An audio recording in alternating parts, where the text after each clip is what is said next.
Hello అందరికీ, నేను మీ Geetha. Welcome to Vikram Dhanni talks. నేను ఈ వీడియోలో పుదీనా రైస్ ఎలా చేయాలో అయితే చూపిస్తున్నాను. ఫస్ట్ మసాలా అయితే ప్రిపేర్ చేసేసుకుంటున్నాను. ఎండు కొబ్బరి, అల్లం, వెల్లుల్లిపాయలు అయితే మిక్సీ పట్టేసుకొని పక్కన అయితే పెట్టేసుకున్నాను.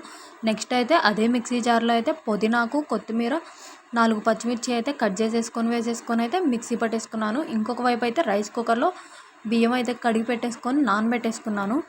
నెక్స్ట్ స్టవ్ మీద కళాయి అయితే పెట్టేసుకొని నెయ్యి అయితే వేసేసుకొని కరగబెట్టేసుకున్నాను.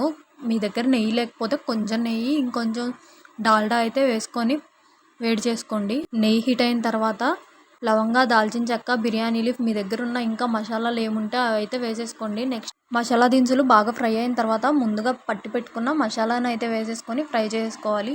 మసాలా కూడా కొంచెం ఫ్రై అయిన తర్వాత పచ్చివాసన పోయిన తర్వాత అయితే పక్కన ఉంచుకున్న పుదీనా పేస్ట్ని అయితే వేసేసి ఫ్రై చేసుకోవాలి. పుదీనా పేస్ట్ బాగా ఫ్రై అయితేనే పచ్చి స్మెల్ అనేది పోతుంది. 10 మినిట్స్ వరకు అయితే బాగా ఫ్రై అయితే అవనివ్వాలి.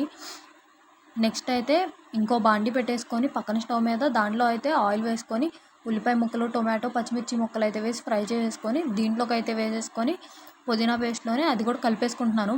మీరైతే మసాలా దినుసులు ఫ్రై అవ్వగానే ఆయిల్లోనే అయితే ఈ ఉల్లిపాయ ముక్కలు అవన్నీ అయితే వేయించేసుకోండి. మా పిల్లల అల్లరి వల్ల మేమైతే మర్చిపోయాము, అందుకని ఇంకో దాంట్లో అయితే ఫ్రై చేసి కలిపేసుకుంటున్నాను.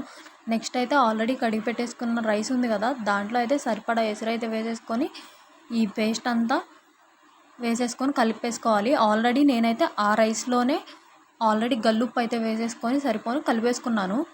దాంట్లోనే కొంచెం గరం మసాలా పౌడర్ అయితే వేసేసుకొని స్విచ్ అయితే ఆన్ చేసుకున్నాను. రైస్ కుక్కర్లోనే ఇంత ఈజీగా పుదీనా రైస్ అయితే కంప్లీట్ అయిపోయింది. Thanks for watching. Please do subscribe to Vikram Dhanni talks.